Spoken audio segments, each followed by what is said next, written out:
Hello friends, welcome back. Today we'll see method overloading and constructor overloading in a program. So before that, let us understand what is method overloading. Procedures kept in an object are known as methods. Sometimes you want to have a multiple methods with the same name but different operations that will be able to do different operations on different parameters.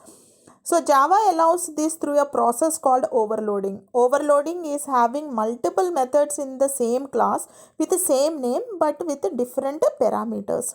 So that is called as overloading. So herein you can see an example with two methods with the same name, add.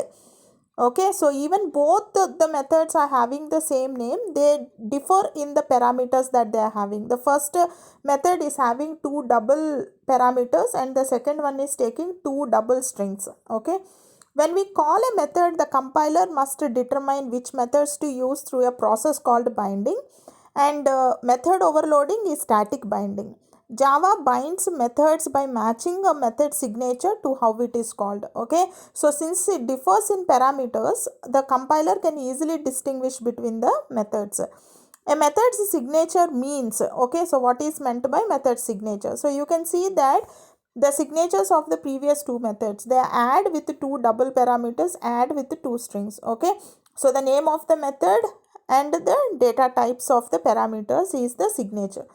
The method that is called when you create an object is called a constructor. It's a special kind of method. Okay, for example, you want to give programmers the option to create a rectangle without worrying about the length and breadth, or the options to set the length and breadth when they create the object.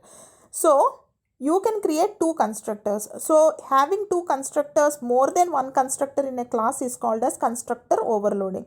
Okay, so one with no parameters and one with two that initialize the variables, fields or attributes. So I am giving you an example over here where there is constructor overloading. Since the constructor is a special method with the name of the class as its name, so class name is rectangle, so the constructor name is also rectangle, one with no args and the other one is with arguments. Okay, so the first one is the default constructor created by the user, and the second one is the constructor which will initialize length and breadth. Okay, so let us see these two concepts in the program.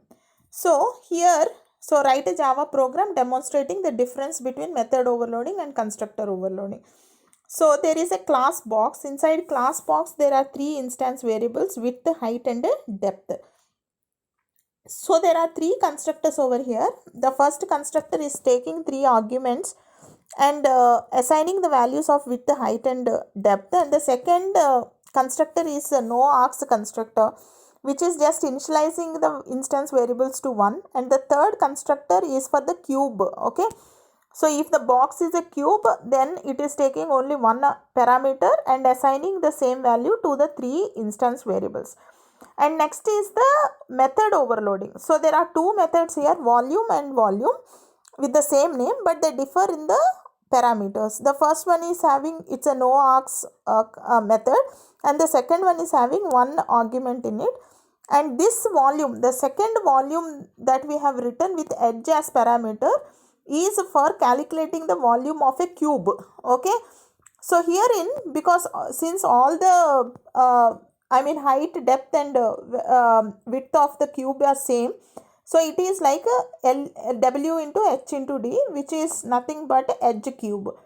So I am taking math.power over here. So power is a method in math class and math class is there in lang package. So that's the reason lang package is not imported in this program, because lang is by default added into all the Java programs. And power method, POW method, will take two arguments. One is the edge and the second one is the power. Okay, so the number and then the power. So inside the box demo class, I have created three objects, my box 1, my box 2 and my cube. The first one, my box 1, is called the constructor with three arguments in it, and the second one no args, and the third one arg, which is nothing but my cube box.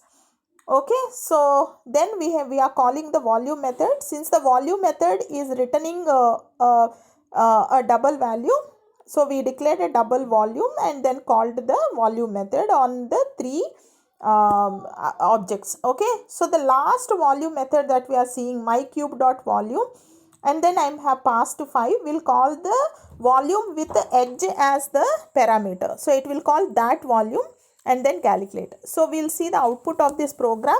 So herein we are having we are having 3 constructors overloaded and 2 methods overloaded.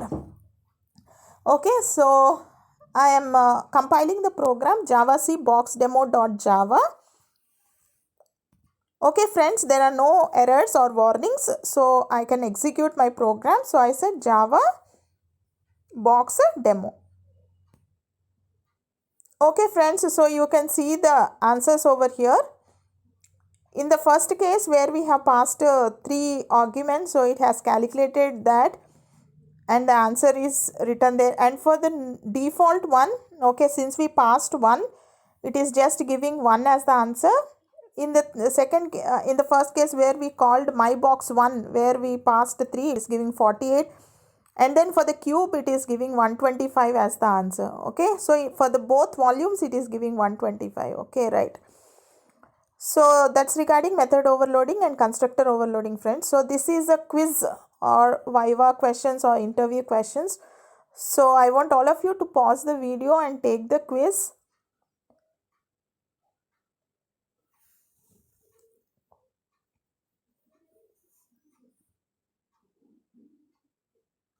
Thank you for watching.